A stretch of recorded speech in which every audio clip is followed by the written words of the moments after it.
Alors, bon mercredi tout le monde et bienvenue à cette deuxième entrevue en direct de la Chambre de commerce Haute-Yamaska. En direct, on est chacun de notre côté, hein, c'est comme ça que ça fonctionne.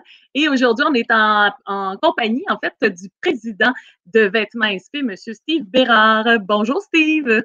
Bonjour, Claude. Comment ça va? Là, on est au bureau, si je ne me trompe pas. Eh oui, je suis au bureau. Nous, la vie a grandement changé, mais la vie au bureau est toujours au quotidien. Oui, parce que là, en fait, peut-être pour mettre les gens un peu en contexte, parce qu'il y en a aujourd'hui qui vont peut-être découvrir qu'on a cette entreprise-là à Granby. Vêtements SP, c'est une entreprise de couture, de fabrication de vêtements de sport, c'est ça? Essentiellement, il y a un mois, c'est ça qu'on était. Donc, les vêtements SP sont à Granby, sont installés à Granby depuis 1992. On fabrique des vêtements de sport pour tous les niveaux, principalement dans le hockey. On fait aussi du baseball, du deck hockey, un peu de football, donc d'autres sports, mais principalement, c'est le hockey qui est notre force. Puis on fait toutes les associations, on va à travers l'Amérique du Nord. Puis on travaille aussi, évidemment, notre plus gros flagship et notre plus grande fierté, c'est de faire les Jeux olympiques, dans le fond, tous les 4 ans avec, sous la marque de Nike, mais c'est fait ici à Granby. Et tous les internationaux que la IIHF fait tous les années, c'est nous ici à Granby qui faisons ça. Et là, en chiffres, là, si on parle d'employés, parce que je suis allée visiter vos installations, c'est quand même assez énorme. C'est combien d'employés vous avez là, dans une journée normale avant le COVID, disons? Donc, en temps normal, on est cyclique dans l'année, donc on joue entre 110 et 125 employés par année. Quand même. Et là, en ce moment, avec la situation, vous avez dû revoir le tout. Je veux qu'on commence tout d'abord quand il y a eu l'annonce de l'annulation de la saison de hockey. Est-ce que pour vous, c'était déjà fini? Est-ce que ça voulait dire que Vêtements SP devait être en arrêt ou pas totalement? En fait, nous, on a senti la vague venir un peu, surtout quand l'Europe a été très affectée. Donc, on parle de quelques semaines avant nous ici. On a commencé à avoir quelques cancellations. On parle de début mars. Puis là, donc, ça nous a mis un peu la puce à l'oreille de voir, OK, qu'est-ce qui va arriver cette année avec la saison. Puis après ça, bon, tout a déboulé. La Ligue nationale a cancellé sa saison. Fait qu'à ce moment-là, on savait très bien, même si M. Legault n'avait pas annoncé de coupure ou d'arrêt de travail, on savait très bien qu'on aurait une année très difficile devant nous. Donc, on avait déjà entamé la décision de fermer l'usine de Granby pour quelques semaines du moins. D'ailleurs, je veux juste profiter de l'occasion pour dire aux gens qui nous écoutent, si vous voulez poser des questions à M. Bérard ou nous poser des questions, n'hésitez pas dans les commentaires, on peut les voir. Donc, sentez-vous bien à l'aise avec ça. Ou vous pouvez juste nous saluer si ça vous tente pour nous dire que vous êtes là. Donc, on parlait des employés. Quand l'annonce est passée et qu'on devait prendre une décision, quand on a une centaine d'employés, ça ne doit pas être évident à faire. J'ai eu des bonnes discussions avec Manon, ça c'est dans la fin de semaine du 20 mars. J'ai eu des discussions avec Manon qui est la partenaire d'affaires avec moi, qui est propriétaire avec moi. On a eu des discussions à dire, OK, comment on fait ça? C'est une décision crève-cœur pour un entrepreneur, pour un propriétaire d'entreprise d'être obligé de laisser ces gens partir, de faire mettre la clé dans la porte, même si c'était pour quelques semaines au début, quelques jours. Donc, on a eu une grosse réflexion durant la fin de semaine. Difficulté à dire, OK, c'est ça qu'il faut qu'on fasse, il se passe quelque chose de spécial. Puis après ça, lundi, on a rencontré nos gens.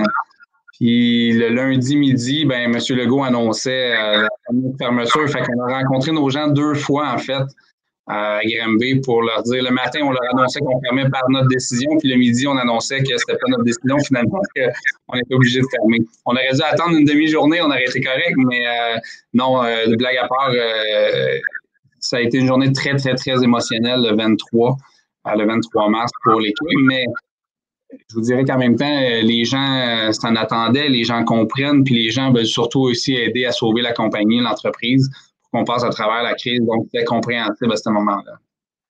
Mais là, il est arrivé quelque chose qui n'était pas écrit dans le ciel nulle part. Ben, écoutez, je pense que c'est vraiment grâce à vos contacts où il y a des gens qui vous ont approché. Bref, vous avez fait un espèce de virage du jour au lendemain en passant du sport au milieu hospitalier. Expliquez-nous un peu comment ça s'est fait. Bien, toujours dans la semaine du 20 mars, la fin de semaine du 20 mars, pardon, après avoir pris la décision qu'on fermait, on a dit OK, qu'est-ce qu'on fait? Rendu là, on se croise les bras et on attend. Fait que j'ai envoyé une cinquantaine de courriels, dont nos députés à tous les niveaux, là, que ce soit municipal, provincial ou fédéral, envoyé à tous nos contacts qu'on avait dans le réseau pour dire on est une entreprise qui est capable de manufacturer à peu près n'importe quoi dans le textile. On veut donner un coup de main. On va fermer nos portes. On a 120 employés disponibles. Puis là, la communauté québécoise s'est mise à bouger. C'est extraordinaire. Le nombre de réponses que j'ai eues même un dimanche après-midi, dont je voudrais remercier effectivement le maire de Granby qui m'a rappelé dans les 5 minutes après lui avoir envoyé un email pour me dire qu'il était avec nous autres, qui ferait son possible pour nous aider. Donc, un gros merci. Mais effectivement, toute la communauté s'est mise. Il y a eu une ramification d'emails qui s'est envoyée un peu partout. Puis, les réponses sont venues. J'ai eu le lundi, beaucoup de demandes est rentrées. Il faut dire que le gouvernement essayait de s'organiser aussi avec la crise. C'était pas nécessairement simple. Mais le jeudi de la même semaine, on faisait rentrer quelques personnes, 3 ou 4 personnes pour faire des prototypes. Puis le lundi, le 30, on recommençait à rappeler notre monde pour commencer la production. Fait que en l'espace de 3-4 jours, on s'est retourné de bord, on a eu des commandes, on a réussi à avoir des bons contacts. Donc, un gros merci à toute la population. Évidemment, là, tout le monde qui nous a aidés. En fait, la population québécoise est extraordinaire pour ça. En l'espace de quelques jours, on a pu se revirer de bord.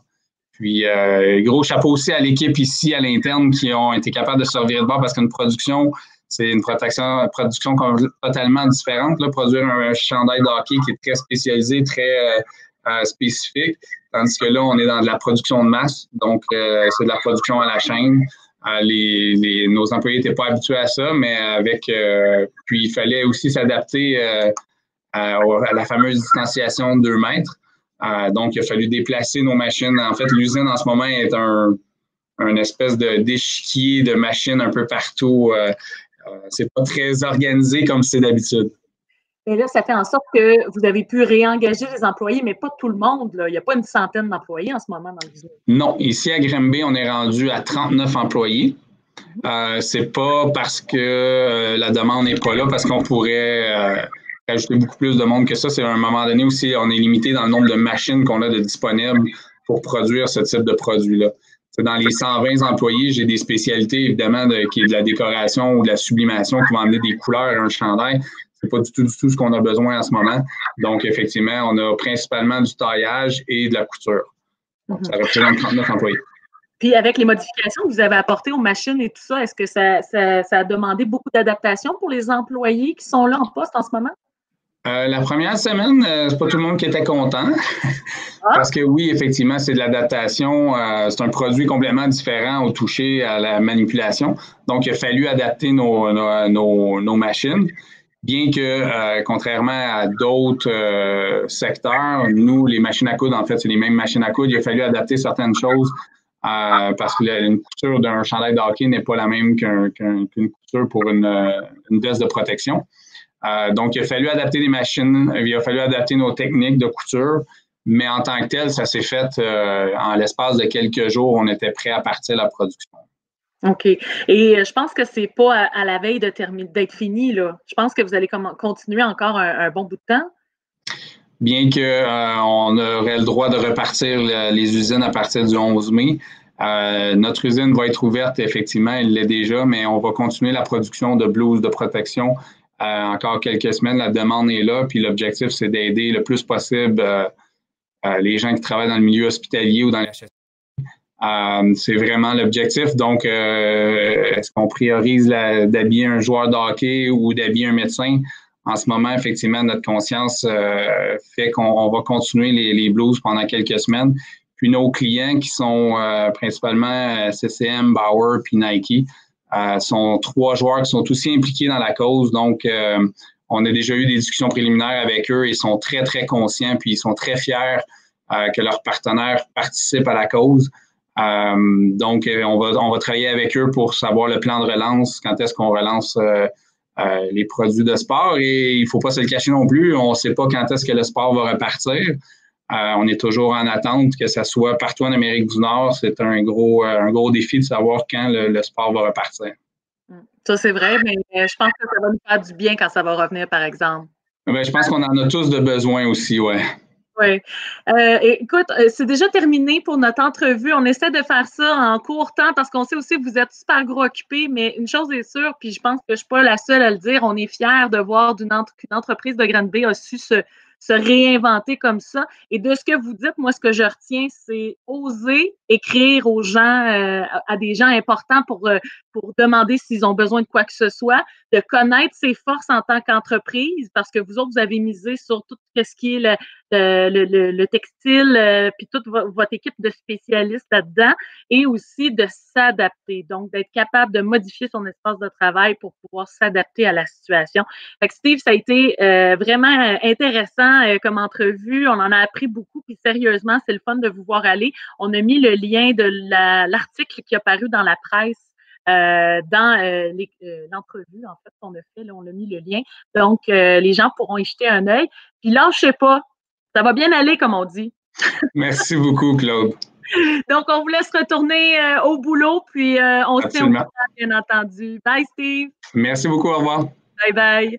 Alors, je vous invite à rester là pour le prochain rendez-vous. Vous n'êtes pas obligé de rester connecté pendant une semaine quand même, parce que c'est tous les mercredis à 15h. Et la semaine prochaine, on va parler avec la propriétaire de Maison Montcalm Fleuriste, un beau commerce qu'on a ici à Granby, Madame Marianne Lebeau, qui va nous parler du retour en entreprise et de toutes les mesures qu'il faut mettre en place. Comment ça s'est passé également le confinement. Donc, on va jaser de ça avec elle. Sur ce, je vous remercie beaucoup d'avoir été là. Vos commentaires, vos questions sont toujours les bienvenus. Et si vous avez d'autres entrepreneurs à soumettre, n'hésitez pas. Donc, bye tout le monde. À la prochaine.